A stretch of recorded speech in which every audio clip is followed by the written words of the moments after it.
to mute it all the time. All right, is it ready?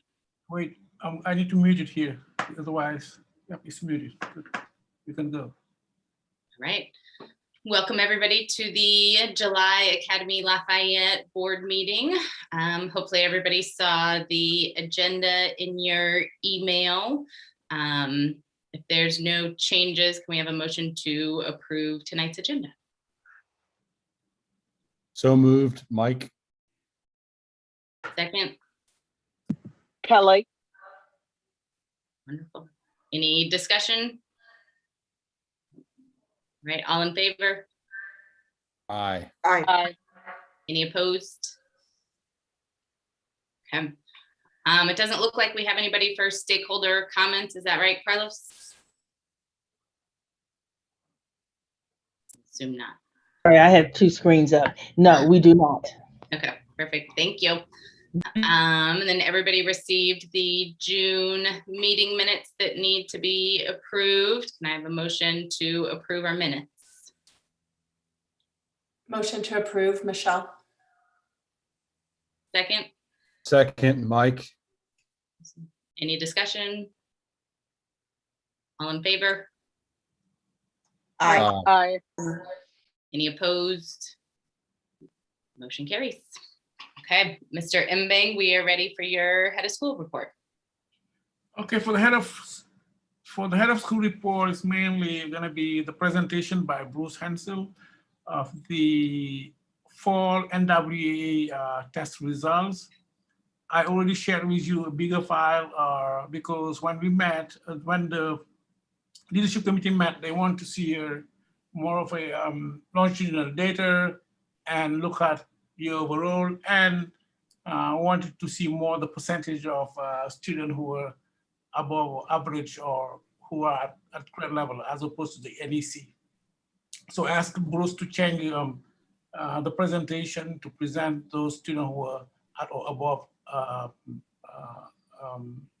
the mean, the average grade level. So that's what he's going to present, comparing 2 years.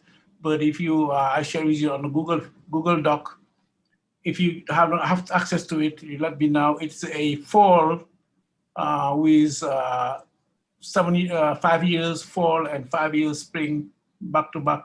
And the colors represent the cohort that you can follow year over year after year.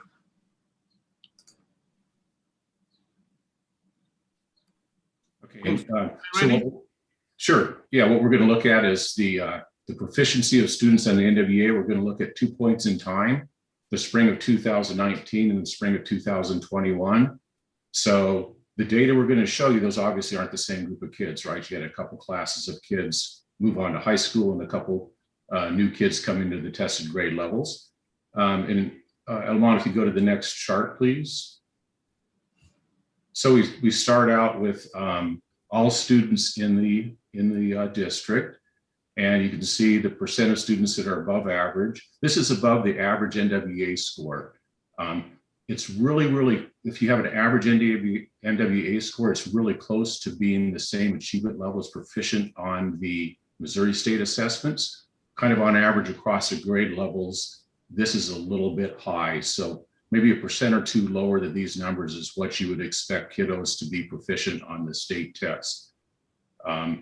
Let's see, the other thing that I want to point out is, so because it's different group of kiddos, it's not the exact same. We also did an analysis of student growth, and the comments below the charts show how much the students grew, and we really focused on the period of virtual instruction from the winter of the 1920 school year before the start of the pandemic through the spring of this school year.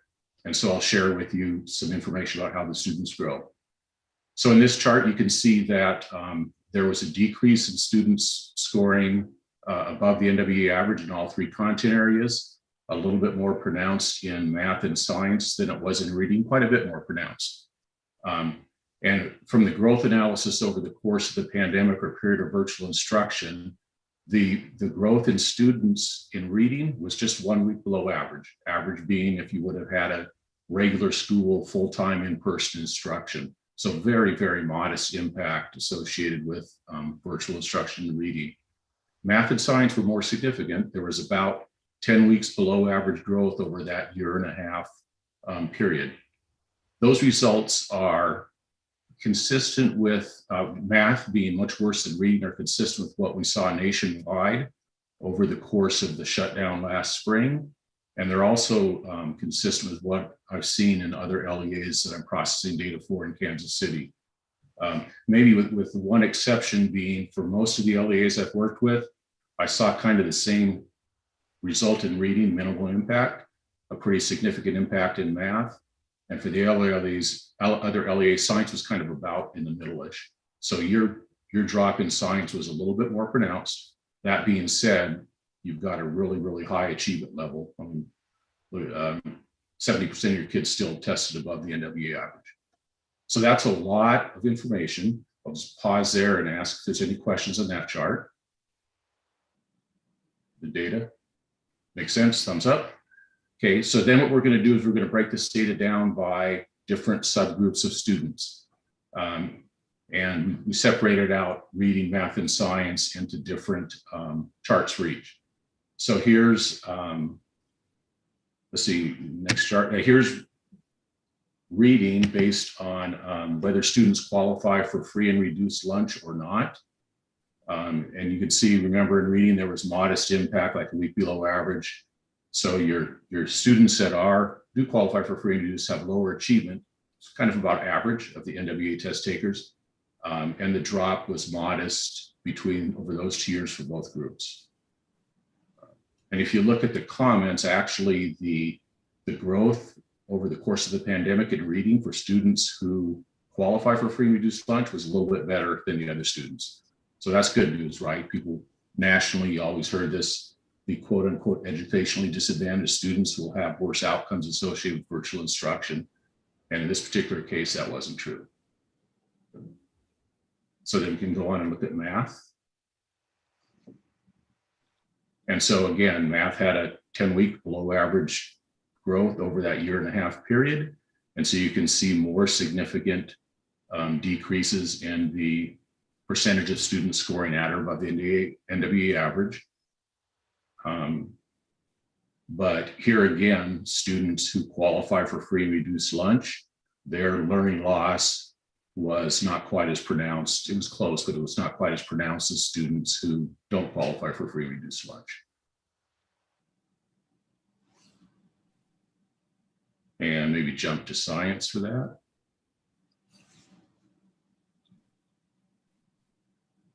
Science is a similar story with the exception that for science, the learning loss or the below average growth for the two groups of students was fairly comparable.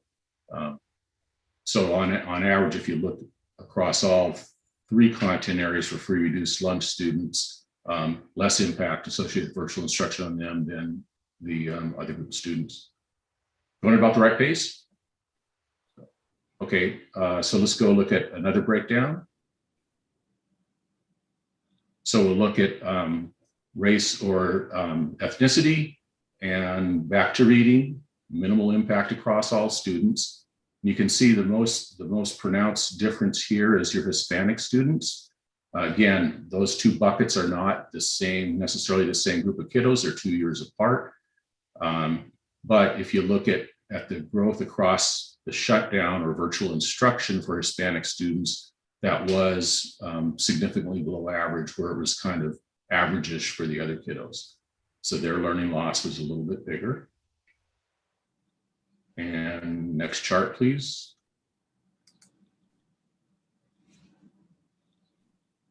And so math, remember, again, was across all students, was 10 weeks below average. And even though some of these charts, since it's not the same group of kids, are a little misleading, like it looks like your multiracial students had a pretty modest impact.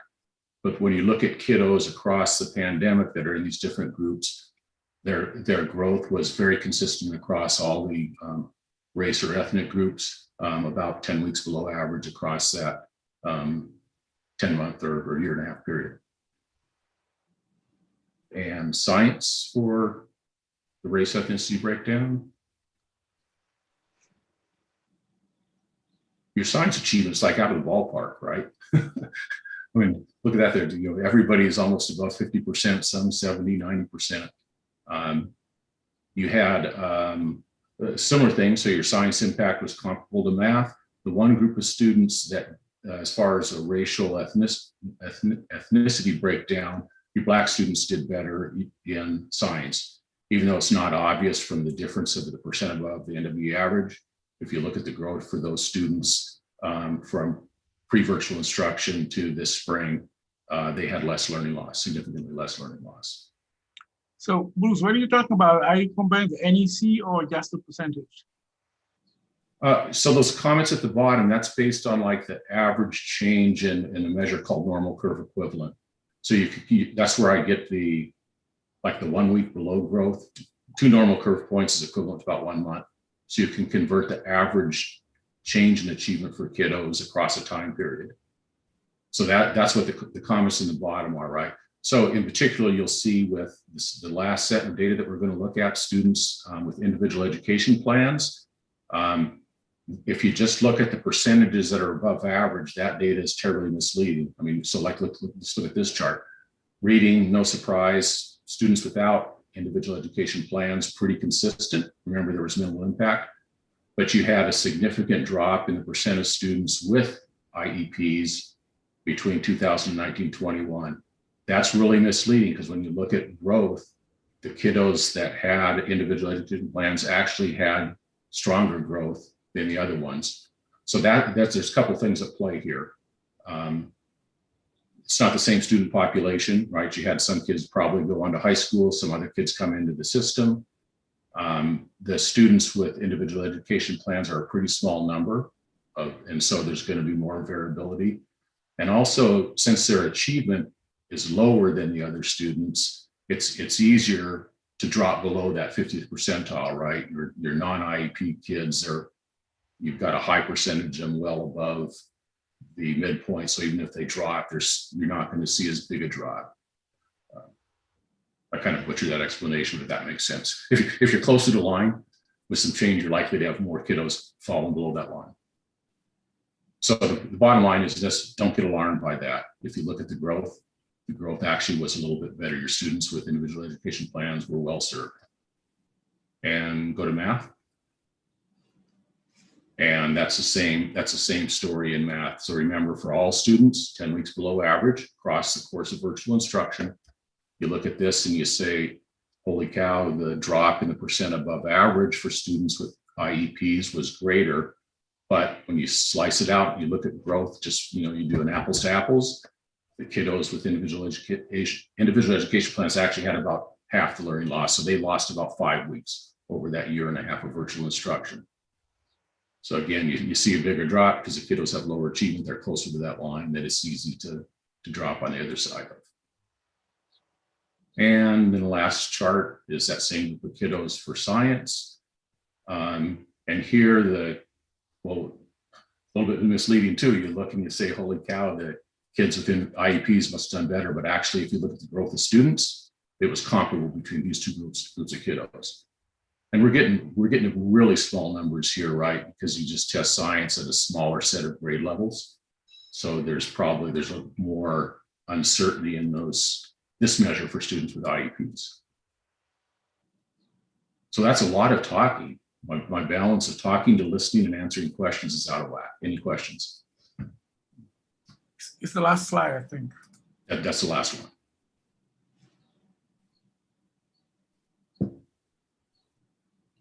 I mean, I think the headlines for me, it sounds like across the board, most of our students lost about 10 weeks of instruction due to the virtual learning timeframe.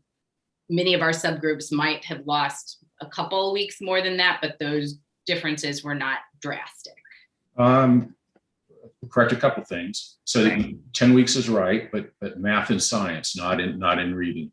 Right. So Thank you. Coming out of the pandemic, pay more attention, particularly to math.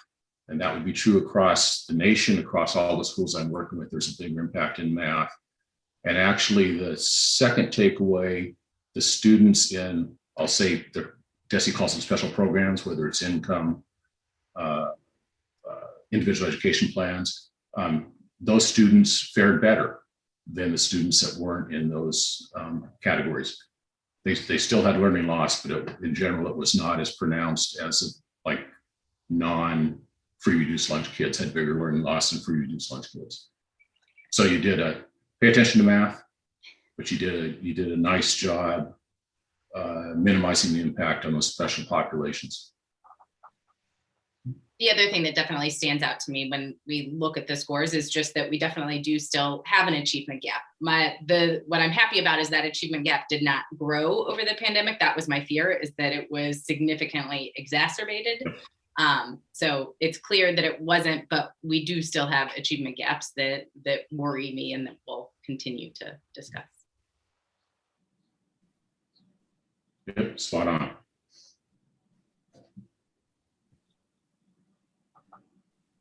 Other questions?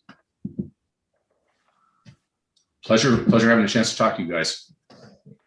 Thank you, Bruce. Thank You're you. welcome. Thanks, Bruce. Yep. So I've created that folder that whenever, because I think that new board members will benefit from going and have an idea of how we were doing over the last 5 years, and then make a comparison of what we're talking about. And I create that folder, so it's going to be called school data, and you can create a shortcut on your own drive and put a shortcut there, so that whenever you want to check something, either it's achievement or attendance and so on, I'll try to put it on a longitudinal data so we can have an idea of how we're doing.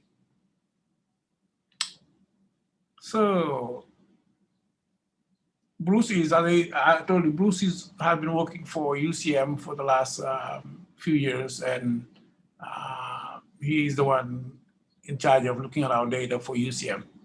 So we want to continue to work with him and to see how we can provide some more reporting of the data we have. Good. Any questions before we move to the next one? Okay, summer school updates. Summer school have been really affected, especially one building, Cherry, by COVID-19.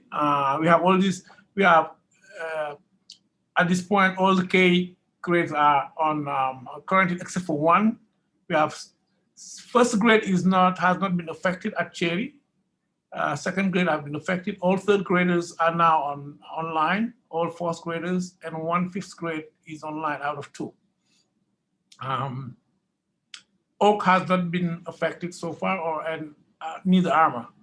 So what we have been trying to do is get in touch with Kansas City Health Department and see what kind of measure we can take building-wise, and see what kind of changes we can also. So COVID-19 committee will meet in early August, so that we can review all finalize or update the plan. I have a plan, but we need to update it, including the changes recommended by CDC, the latest changes, notably with regard to masking and quarantining. Now, if you have proper masking and have a distance of 3 feet distance, you do not have to quarantine the whole class if there's a case. So that's one of the major recommendations that would be a good thing. I hope, I think Dr. Goldman, if you can talk about it a little bit. I know you share with us some of the newest information. So we talked to Kansas City Health Department.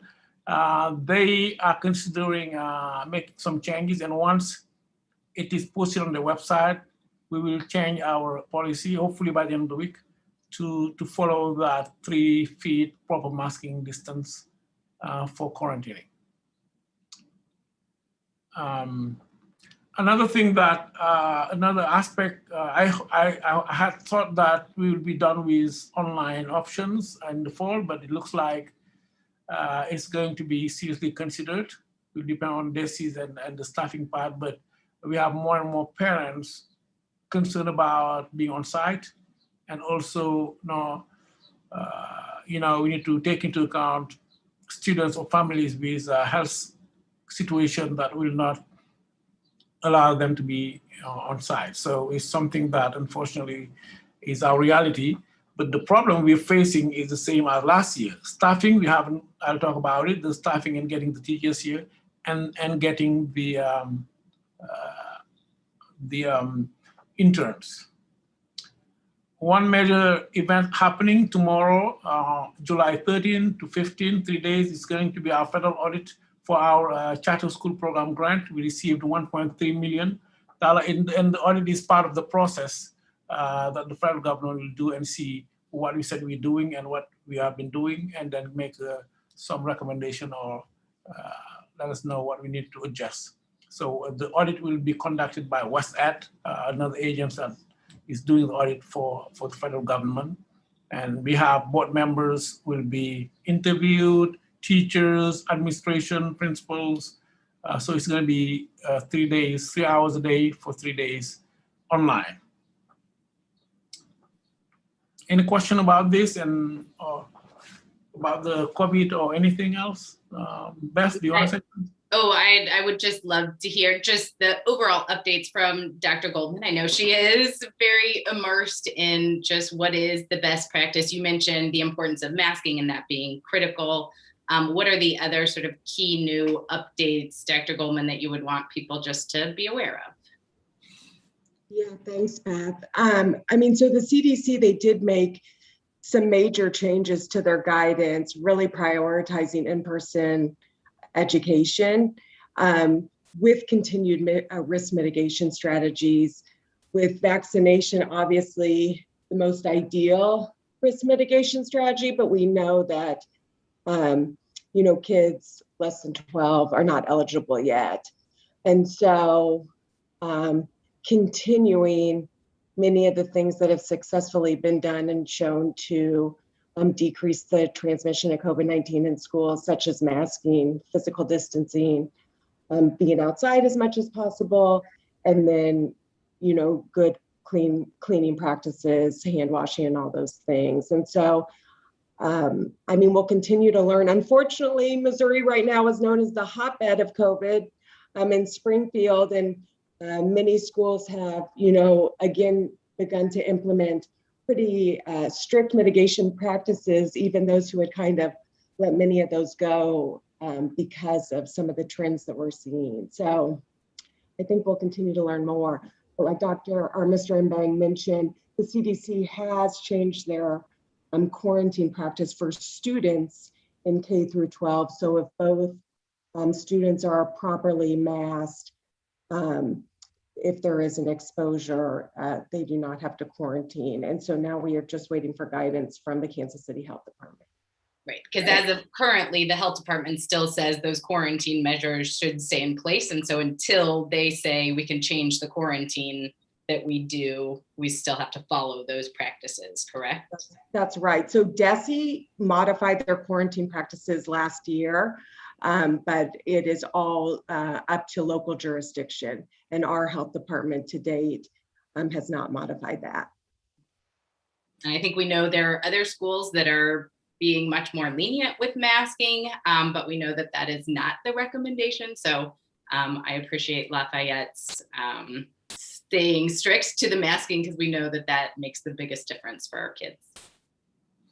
Yeah, it's as you know, we have some parents who were not happy about the quarantining and even the masking. So it's I understand their concern and feeling, but it's unfortunate what is happening at Cherry. I guess if we don't follow probably the right mitigation measures, unfortunately we may be having to close buildings for 2 weeks or whatever. Hopefully we're not going to get there and things will be better. The only other update that I was curious about, I know at the end of last school year, we talked about 80% of the staff was vaccinated. My guess is we don't have the new numbers for the staff that will, based on transition that we've had and who we will have next year. So we probably don't know what that is for the start of next year yet. Is that correct? Yes, we don't know because hopefully the people coming from Europe, if they're able to get here, are already vaccinated. I hope so. But for at the end of the school year, we had around 80% are vaccinated from our staff. We are still urging people to submit their vaccination card, but so that's our estimated numbers. So when if you look at the importance of vaccination, I don't know if it's vaccination or not, but you look at the third grade at Cherry who had been more impacted. I mean, so far, none of our teachers were impacted. They were all tested again, but they were not impacted at all. If you see that, it means that, in my opinion, vaccination function works. So our teacher wouldn't quarantine. So one of them will continue to do the online for a group of kids, and another one is doing on-site for those kids who weren't impacted because they did not attend session 1. They only attended session 2. So we have one teacher is doing class on-site in the building class with that group. Again, none of the teachers who were tested were positive. So for next year, at this point, we hope to get 5 interns from the French embassy and 1 probably from Amity, and that one is we don't know yet. The reason why, because every year, just to let you know, we receive 10 interns because of for our 10 kindergarten classes. And because Amity was not able to provide 5 interns, we worked with the French embassy to provide the remaining 5. We were even planning to get 10 from them. But at some point, we thought we may not be able to find enough host family to accommodate those 15 interns. So we ended up getting 5 here and 5 there. But the good thing is the French embassy has a memorandum of understanding, I've said the French Ministry of Education with the US government, which make it easier for their teachers to have a situation of exception for their visas. For those teachers coming from the French embassy with schools that have memorandum of understanding with French government may not have problem with their teachers getting here. We're not part of them, unless only with the intern parts that we have that relationship. So those interns will probably be here. We may be having 6 instead of the 10, which will impact, of course, many other things. The drop-off and the pickup situation, and being able to have kids in the building 30 minutes prior to school starts. So it's going to be another problem. That's why, because of this situation, why last year we went back to the 6 hours school day, 6.5 hour school day as opposed to 7 hour school day. So that's one of the issues we might be facing again. So newly hired teachers are still waiting for their appointment. So especially those coming from the Schengen space, meaning European Union. So they're still under the restriction order. One project I'll be working with a team of teachers is the K2 project, maybe go all the way to K3, making sure that that group of kids, we're going to review the curriculum of math and French and see how we can make sure those kids are better prepared. And then the impact they have for the pandemic is attenuated and support them. So it's going to be maybe 6 teachers and myself and 1 vice principal. And we will follow the design and the implementation over the course of 2 years of that project. Any questions for me?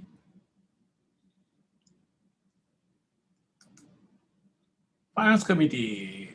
I guess the finance committee only have one thing, is the Harriet or Jack. I don't know. Is Jackie on? I am. If Okay. you guys have any questions, everybody got the accounts payable in the packet on Friday. The finance committee discussed several areas. One of them, substitute agencies. Our transportation increased to semi-normal level in May. We had additional about 20-some thousand dollars of COVID cleaning and the sign-on-ships, which is the testing of staff and students. And we had about $40,000 worth of expenses for our CSP grant that's budgeted. And the last one was that we owed the final payment to Emmanuel for our pre-K students. And we waited until we had the year closed so we could really get a good ADA, and had paid them through March, and we owed them the final April, May, and June payments. So that was that $18,000 payment to complete the year for pre-K. Those were the ones that we identified. If you saw something else you'd like to ask about, then that's great. Okay. There's no questions. Can we have a motion to approve the June accounts payable? Move to approve accounts payable for June. This is Harriet. Second, Mike. Any discussion? Everyone in favor? Aye. Aye. Any opposed? All right, motion carries. Great. Thanks, Jackie. Leadership Committee. So we met last week. The leadership committee met last week to discuss a number of issues, but this is the most important for this meeting. So we, in an effort to satisfy some of the needs for this dashboard, we've come to a sort of a compromise here. We're going to continue to look at the dashboard, and I know technology it's a little difficult with our new system and providing access, but I think the committee is in agreement that if we can provide more timely information that's on a regular calendar, that it will satisfy the board's desire to have more frequent contact with this information. So this is our schedule. Some of this we already do. We want to present it. We just wanted to present this to you. You can look through these. So we're going to do, I'll just read a couple. Jackie has always presented attendance to the finance committee, and most board meetings we talk about weighted daily attendance. That is more of a financial calculation. We will continue to do that. But if you look, we will also try to present attendance broken down into classes and subgroups and that sort of thing too. Student achievement, once we get back on track with testing, we'll present NWEA and MAP twice a year after those results come in. Student discipline, we will do that twice a year as well, with breakdowns of demographics for that as well.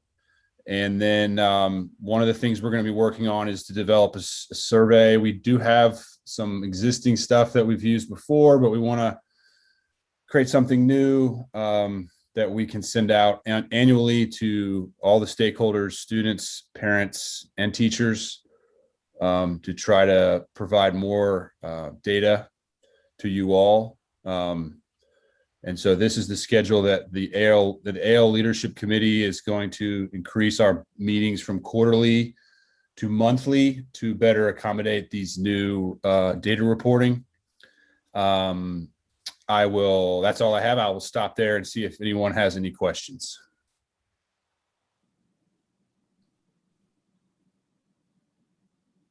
Okay. Mr. Bang, you can move on now. Thank you. Thanks. So just to tell you that the map is the state test. We don't know when, we don't have definite months that they'll be out every year. So it's going to be sometime between August and October. One year we present it in November. It will depend on when the state will be ready to release the information. that we need for reporting.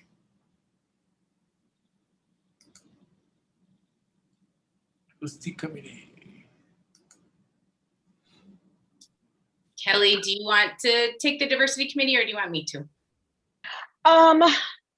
Well, I mean, if you want to, I mean, you can, since you've been handling it, you can go ahead.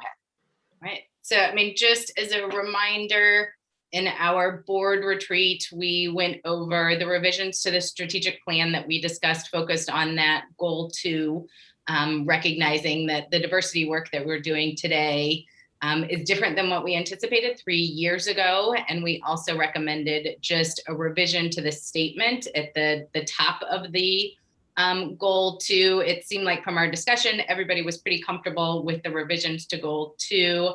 I did resend out the language to the diversity committee based on our discussion and then back out to the board.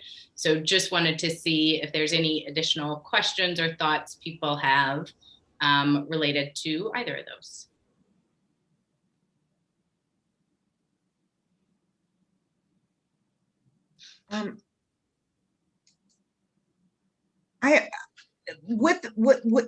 Because the strategic plan's 5 years and we're into year 2 or 3. Year 3. Year 3. This coming year. The odds of getting all of because we are really rewriting number 2.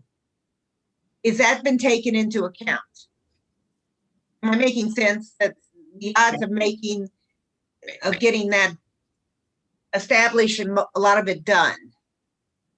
And I mean, that was part of the discussion. I think what would be worse is to continue along the things that didn't necessarily align with what we thought was most important, and then on the side do this other work, which is really what we had done over the last year. So I think we need to take into account how far we will get on each of these and sort of what are the more specific goals set for those strategies, recognizing that there is a short window, but it seemed better to make those revisions now than continue along sort of the original goals when they just didn't align as well as we might have wanted. So another thing, Harriet, that we need to consider is the strategic plan is a living document that once you do it, should not be, I mean, in my opinion, because things changes. That's why board retreat every year to review it is a possibility to make changes and adjusting things and looking at things and making it live. And my last point is the strategic plan we have done is more of a change in our culture. And it is something that even when we go over, we finish it or we accomplish everything, is something that will be impacting the way we're doing business, because the diversity system is not going to go away. The way we want to do these things like this, all these, even though we've identified other priorities, we're not going to stop. We should not be stopping doing what we think we were missing. This plan has particularity of being a change in the culture, in our own culture. So it's not going something that you do and you're done with it. Is something that should be part of our culture. Okay. So does that take its own motion to approve that? Yes, since it is a revision to the strategic plan that was approved by the board 3 years ago, it does require a motion to approve.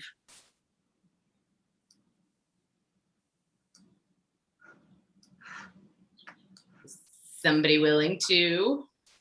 I move to approve the revised goal 2 of the strategic plan. I second it. This is Kelly. I second it.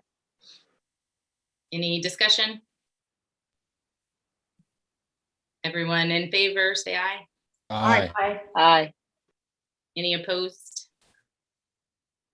All right, motion carries. Thank you.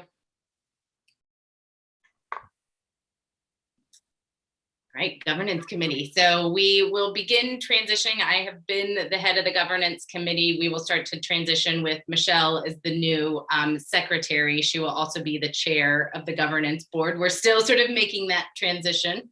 But I think the key things that the governance committee talked about this month was those two policies that need to be approved, or policy documents that need to be approved. There were some changes that I emailed out to everybody. Those have been revised by Dana.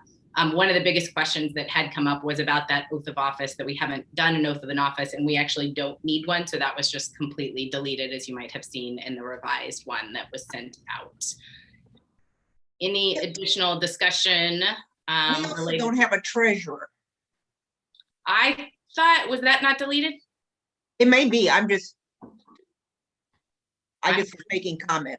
I think you did mark that up. Okay. Yes. Yeah, and I removed it from the document. Okay. Yep. Any other questions about those policies? All right, then we just need a motion to approve the 2 revised policies. When I move to approve the revised organizational policies and the revised general administration policies as presented. Second, Second, Michelle. any discussion? Everyone in favor, say aye. Aye. Aye. Any opposed? Okay, motion carries. The only other piece I'll mention about governance, we will resend out, you'll remember last year, we changed our board calendar to be calendars per committee. I'm going to resend those out to the committee heads. If you all could take a look at those and suggest any revisions based on your work moving forward for the coming year, that would be wonderful. In addition to have your regular meeting times changed so that we can make sure those are on the Lafayette calendar. I think that was all for governance.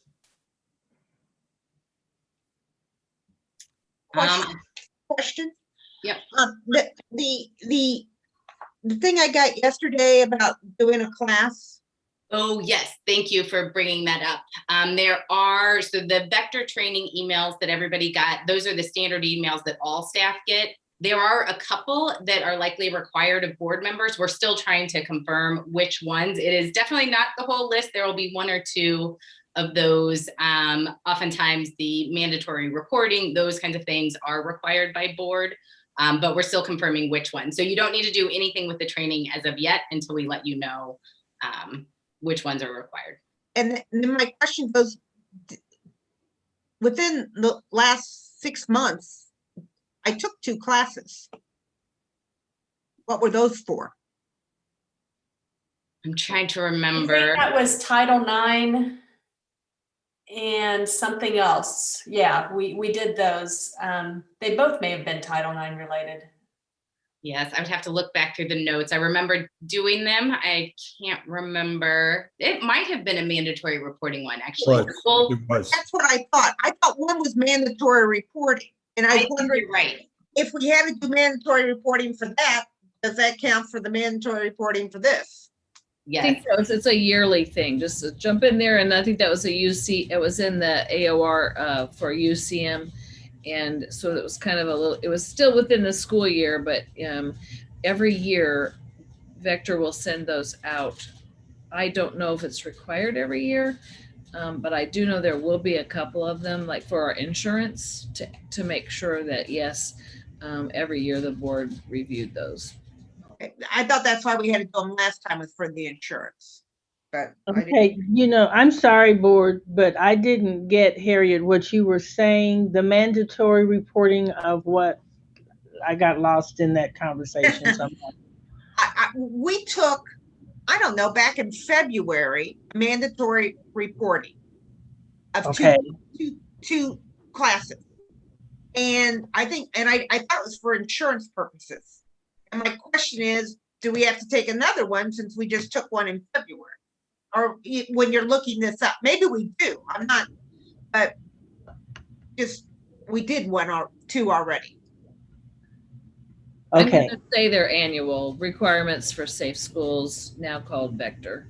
And some of them are required from our sponsor and as part of just being on the, as being a board member. And then others were additional that we said we do for our insurance. Right now, not to do any until I hear from you all. Yes, correct. All right. Oh, for President's Report, the only other piece to be aware of, we talked about the need to identify a new charter sponsor.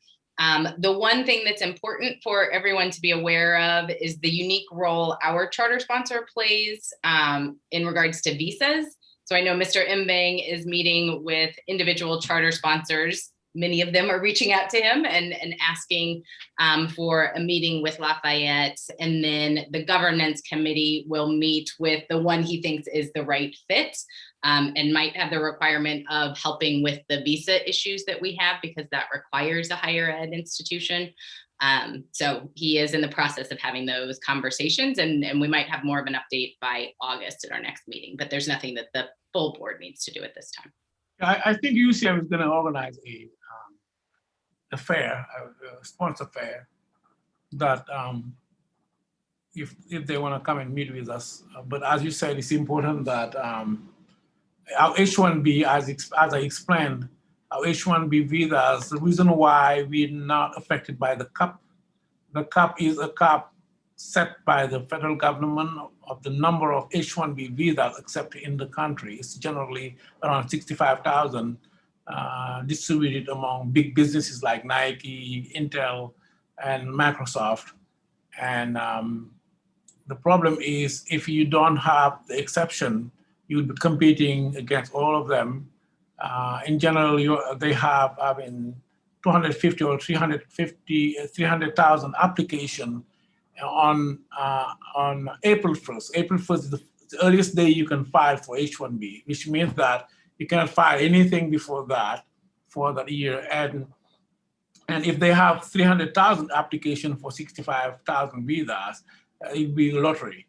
By chance, you can have 1, you can have 0, you can have 3, and so on. And it would be tough and will impact our teacher retention. So the reason I'm saying it is the universities, Institute of Higher Education have this exception. They're not affected by the caps, which allow us to be able to file H-1B visas at any time based on that relationship with the universities. So I think we are there now. Yeah, I think we just have one quick item for closed session if there's no other sort of questions or comments. Right. And Michelle, are you comfortable taking minutes in closed session? Yes. So I think we need a motion to go into closed session. I'll move. This is Mike. I'll move to go into closed session. Second. Second, this is Harriet. And then we need a roll call vote. So Beth, yes. Michael, Yes. Gwen. I saw her say yes. Michelle. I'm sorry, but I need to know why you're going into closed session. Is it HR? Is it? Yes, HR. Sorry. Okay, thank you. Michelle, yes. Harriet. Yes. Jen. Yes. Kelly. Yes. Okay. Did I miss anybody? Okay. I think, Mr. Mbang, if you could take us off live. Okay.